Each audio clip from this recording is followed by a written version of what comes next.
Hello everyone, मैं विकास। स्वागत है आपका अपने चैनल स्टडी मेरी जिद में।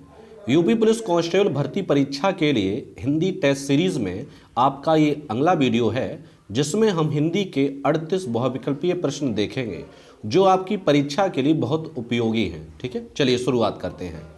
आपका पहला प्रश्न है कि माता पिता लोहे के चने चबाकर बच्चों को पढ़ाते हैं, रेखांकित मुहावरे का अर्थ स्पष्ट करिए। ऑप्शन ए, बहुत कठिनाई झेलना। ऑप्शन बी, स्पष्ट बात करना। ऑप्शन सी, बहुत ही विश्वास रखना। ऑप्शन डी, बहुत ही आशा रखना। तो यहाँ आपका ऑप्शन जो ए है वो आपका सही हो जाएगा। लोहे के चने चबाना का अर्थ होता है बहुत कठिनाई झेलना। आगे बढ़ेंगे और प्रश्न आपका अगला है कि कहाँ राजा भोज कहाँ गंगू तेली, लोकोक्ति का अर्थ क्या होगा। ऑप्शन ए, विशिष्ट और सामान्य व्यक्ति की तुलना। ऑप्शन बी, दोनों बराबर होना। ऑप्शन सी, किसी तरह की जिम्मेदारी न उठाना। ऑप्शन डी, गुड़। तो यहां आपका जो ऑप्शन ए है वो आपका सही हो जाएगा, यानी विशिष्ट और सामान्य व्यक्ति की तुलना करना, यानी कहां राजा भोज कहते नहीं कहां गंगू तेली। प्रश्न अगला है, जहां एक ही वर्ड की आवृत्ति बार बार होती है वहां कौन सा अलंकार होता है। तो जहां एक ही वर्ड की आवृत्ति बार बार होती है वहां पर आपका यह अनुप्रास अलंकार होता है। तो आपका जो ऑप्शन है वो आपका जो बी सही हो जाएगा। आगे बढ़ेंगे, प्रश्न आपका अगला देखेंगे। कहा गया है कि जो मात्रिक समछंद है, प्रत्येक चरण में 16 मात्राएं होती हैं, उसे कहते हैं। ऑप्शन ए, चौपाई। ऑप्शन बी, दोहा। ऑप्शन सी, सोरठा। या ऑप्शन डी, रोला। तो सममात्रिक छंद है जिसके प्रत्येक चरण में 16 मात्राएं होती है, उसे कहते हैं हम चौपाई, यानी ऑप्शन जो ए है वो आपका सही हो जाएगा। प्रश्न अगला है, भीष्म पितामह ने आजीवन शादी न करने का प्रण लिया था, रेखांकित शब्द का समास होगा, यानी आजीवन शब्द में समास है। ऑप्शन ए, अव्ययीभाव समास है। ऑप्शन बी, तत्पुरुष समास है। ऑप्शन सी, कर्मधारय समास है। ऑप्शन डी, द्विगु समास है। तो यहां आपका जो ऑप्शन ए है यानी अव्ययीभाव समास वो आपका सही हो जाएगा। अब बात आती है अव्ययीभाव समास की जो पहचान है वो क्या होती है। तो इस समास का पहला पद, कौन सा पद, पहला पद आपका कैसा होता है, अव्यय होता है, या कह सकते हैं पहला पद आपका प्रधान होता है। और पहचान क्या होती है, पहला पद आपका कैसा होगा, उपसर्ग होगा। तो वहां आपका कौन समास हो जाएगा, अव्ययीभाव समास हो जाएगा। आगे बढ़ेंगे, प्रश्न आपका अगला है कि करुण रस का स्थायी भाव होगा। ऑप्शन ए, क्रोध होगा। ऑप्शन बी, शोक होगा। ऑप्शन सी, उत्साह होगा। ऑप्शन डी, विस्मय होगा। तो करुण रस का स्थायी भाव आपका शोक होता है, यानी ऑप्शन आपको जो बी है वो आपका सही हो जाएगा। प्रश्न अगला है कि वर्णों के समुदाय को क्या कहते हैं। ऑप्शन ए, वर्णमाला। ऑप्शन बी, सर्वनाम। ऑप्शन सी, अक्षर। या ऑप्शन डी, क्रिया। तो यहां पर ये जो ऑप्शन है वो आपके चारों ही कैदों में वो गलत हैं, यानी यहां पे होना चाहिए थे वर्णों के व्यवस्थित समूह को क्या कहते हैं। तो तब आपका जो ऑप्शन ए जो था वो आपका सही हो जाते, नहीं आंसर जो होता है इसका वर्णमाला हो जाता। तो यहां पे कह सकता हूं ये प्रश्न जो है वो आपका गलत है। आगे बढ़ेंगे और प्रश्न आपका अगला है कि निम्नलिखित शब्दों में स्त्रीलिंग शब्द को पहचानिए। ऑप्शन ए, संसार। ऑप्शन बी, गौरव। ऑप्शन सी, समुदाय। ऑप्शन सी, अश्वनी। तो यहां पर आपका जो ऑप्शन डी है वो यानी अश्वनी, वो शब्द आपका कैसा है, स्त्रीलिंग है। प्रश्न अगला है कि निम्नलिखित में से कौन सा जोड़ा सही नहीं है। ऑप्शन ए, बेटी बेटियां। ऑप्शन बी, डिबिया डिबिये। ऑप्शन सी, श्रोता श्रोतागण। ऑप्शन डी, बधु बधुएं। तो यहां आपका जो ऑप्शन बी है वो आपका सही नहीं है, डिबिया का डिबिया होता है।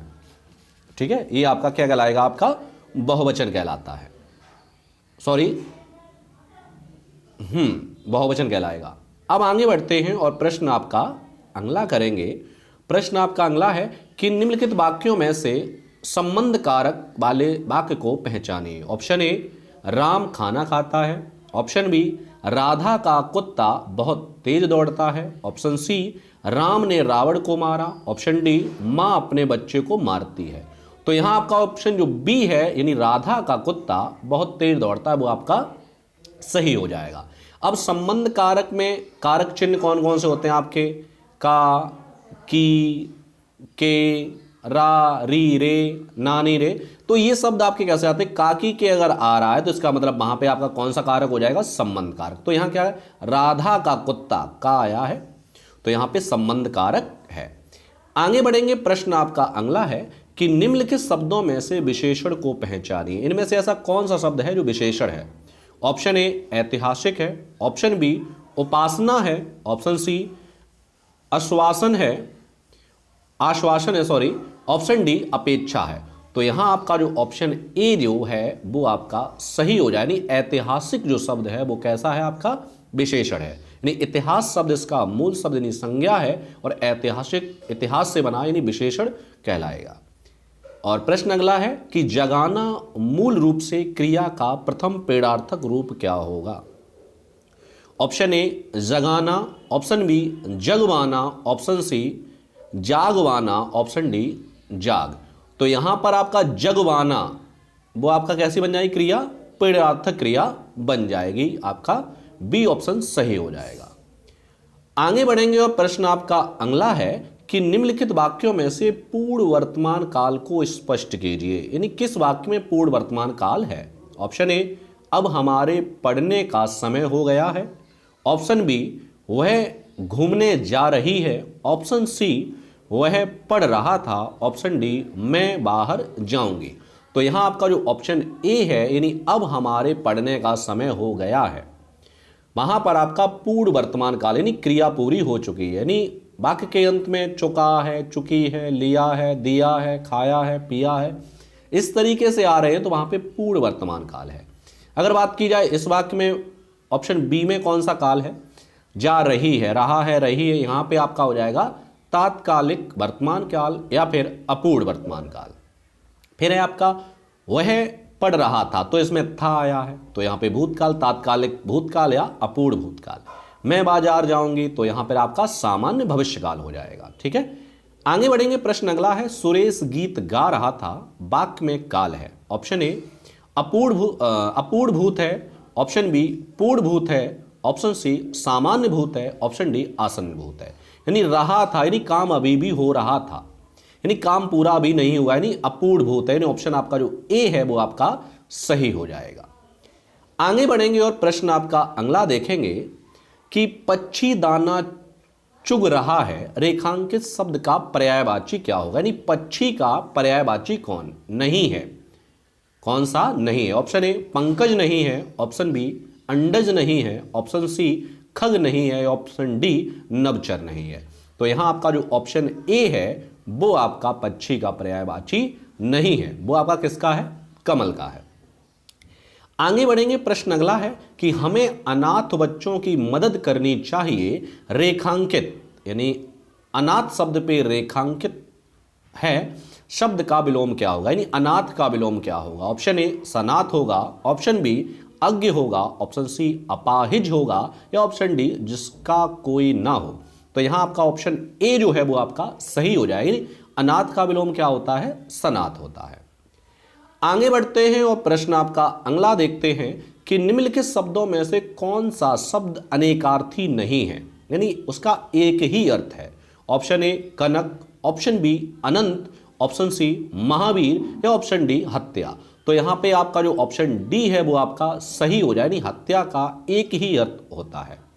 कनक के भी दो अर्थ होते हैं, अनंत के भी दो अर्थ होते हैं। ठीक है, आगे बढ़ते हैं, प्रश्न अगला है जिसका संबंध अध्यात्म से है के लिए एक शब्द क्या होगा? ऑप्शन ए आध्यात्मिक होगा, ऑप्शन बी धार्मिक होगा, ऑप्शन सी शास्त्रीय होगा, ऑप्शन डी नैतिक होगा।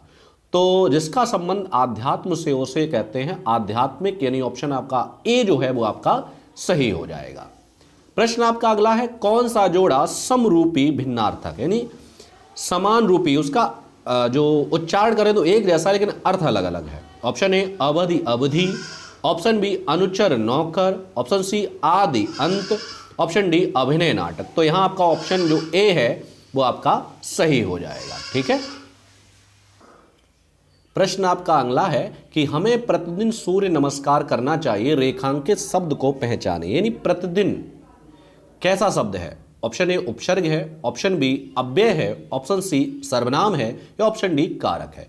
तो यहां आपका ऑप्शन जो बी है यानी अव्यय वो आपका सही हो जाएगा। अगर प्रति पर ही केवल अंडरलाइन होती तो वहां आपका क्या हो जाता, वो उपसर्ग हो जाता। प्रश्न अगला है, मिलाप शब्द में कौन सा प्रत्यय है?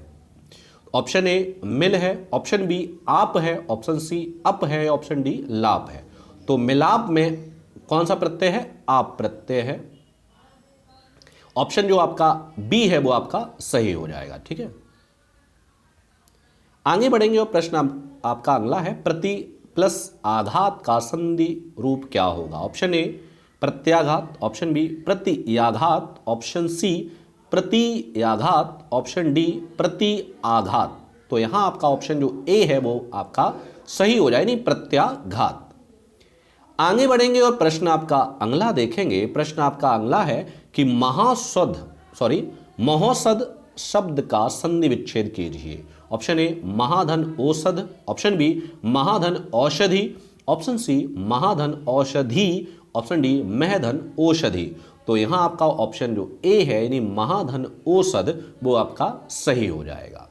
अब महाधन औषधि क्यों नहीं सही होगा? वो इसलिए सही नहीं होगा क्योंकि महोषधि नहीं लिखा है। अगर महोषधि होता तो वहां पे महाधन औषधि हो जाता।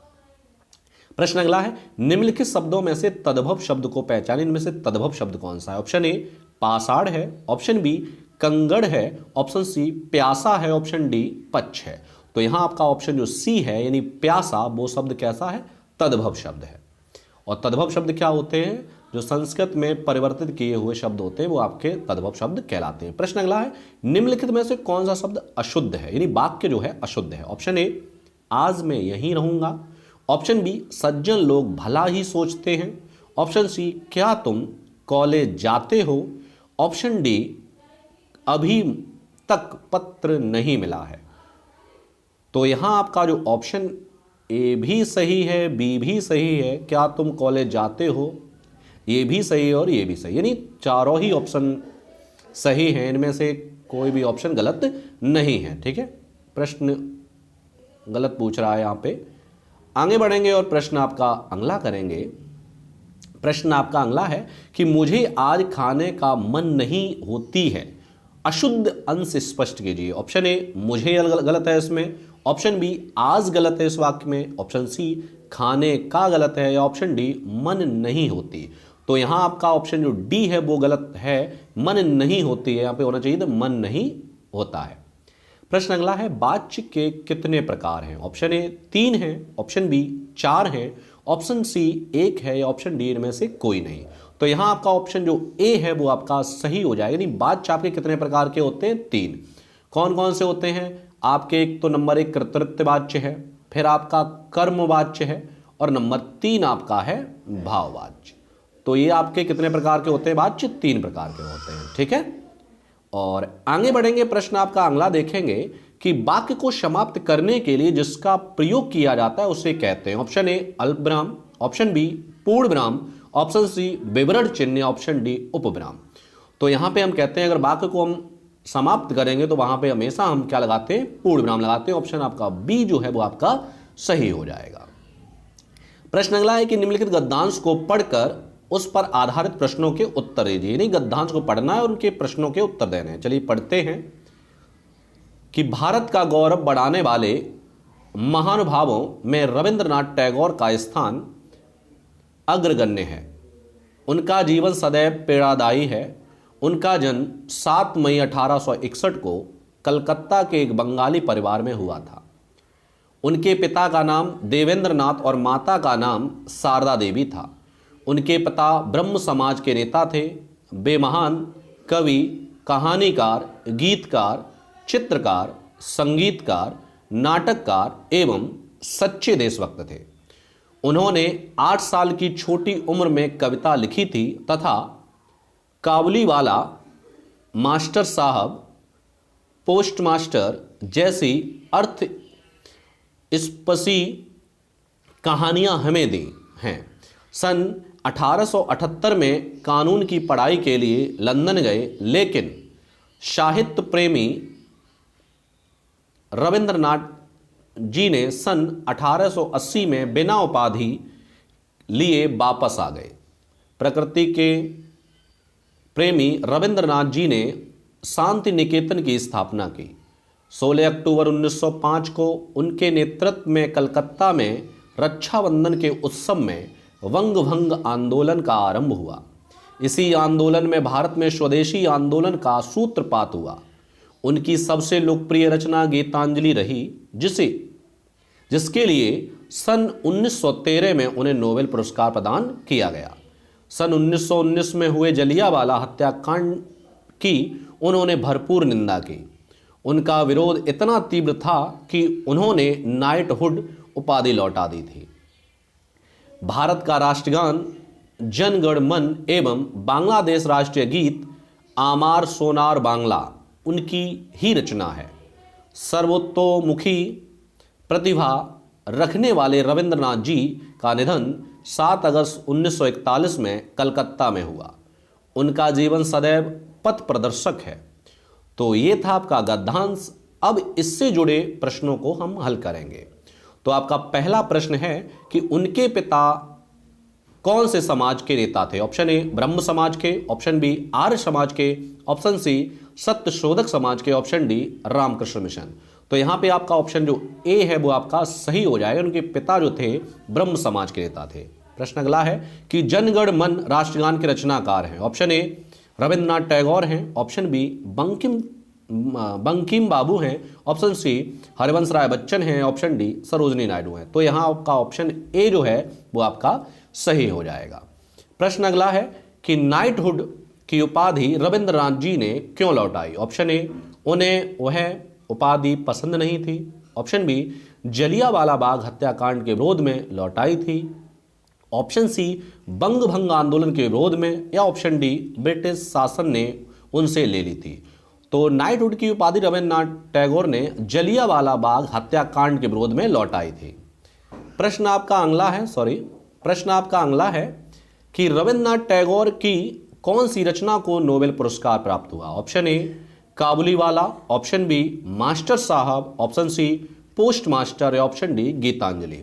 तो रविंद्रनाथ टैगोर की जो रचना थी गीतांजलि, उनके लिए उन्हें नोबेल पुरस्कार दिया गया था। प्रश्न अगला है रविंद्रनाथ टैगोर का जन्म कब और कहां हुआ था? ऑप्शन ए 7 मई 1861 कलकत्ता में, ऑप्शन बी 2 अक्टूबर 1861 में गुजरात में, ऑप्शन सी 14 नवंबर 1869 इलाहाबाद में, या ऑप्शन डी 5 सितंबर 1889 उत्तर प्रदेश में। तो रविंद्रनाथ टैगोर का जो जन्म हुआ था वो 7 मई 1861 कलकत्ता में हुआ था। आगे बढ़ेंगे और प्रश्न आपका अगला देखेंगे। प्रश्न अगला है कि कामायनी महाकाव्य के रचयिता कौन है? ऑप्शन ए जयशंकर प्रसाद हैं, ऑप्शन बी महादेवी वर्मा हैं, ऑप्शन सी सूर्यकांत त्रिपाठी निराला जी हैं, या ऑप्शन डी सुमित्रानंद पंत हैं। तो यहां आपका ऑप्शन ए जो है वो आपका सही हो जाएगा, यानी जयशंकर प्रसाद है। प्रश्न अगला है कौन सी रचना तुलसीदास जी की नहीं है? Option A Dohavali, option B Gitavali, option C Ramcharitmanas, या ऑप्शन डी यामा। तो यहां आपका ऑप्शन जो डी है वो आपका सही हो जाए, यानी यामा जो रचना है वो तुलसीदास की नहीं है, वो आपकी किसकी है? महादेवी वर्मा की है। आगे बढ़ेंगे और प्रश्न आपका अगला करेंगे कि निम्नलिखित कवियों में से गांधी जी ने किस कवि को राष्ट्र कवि का सम्मान दिया? ऑप्शन ए महादेवी वर्मा को, ऑप्शन बी जयशंकर प्रसाद को, ऑप्शन सी मैथिली शरणगुप्त को, या ऑप्शन डी सुमित्रानंद पंत को। तो महात्मा गांधी ने मैथिली शरणगुप्त को राष्ट्र कवि कहा था। ऑप्शन आपका सी जो है वो आपका सही हो जाएगा। और प्रश्न अगला है और इस वीडियो का लास्ट प्रश्न है करेंगे कि देवदास उपन्यास पर 3 बार फिल्म बन चुकी है, उपन्यासकार का क्या नाम है? ऑप्शन ए प्रेमचंद है, ऑप्शन बी शरत चंद्र चट्टोपाध्याय है, ऑप्शन सी धर्मवीर भारती है, या ऑप्शन डी रामचंद्र शुक्ल है। तो यहां आपका ऑप्शन जो बी है वो आपका सही हो जाए, यानी शरत चंद्र चट्टोपाध्याय। तो ये थे आपके 38 मोस्ट इंपॉर्टेंट प्रश्न जो मैंने आपको इस वीडियो के माध्यम से कराए हैं। मिलते हैं आपको अगले वीडियो में नए 38 प्रश्नों के साथ जो आपकी पुलिस कांस्टेबल परीक्षा के लिए बहुत ही मोस्ट इंपॉर्टेंट होंगे। तब तक के लिए धन्यवाद।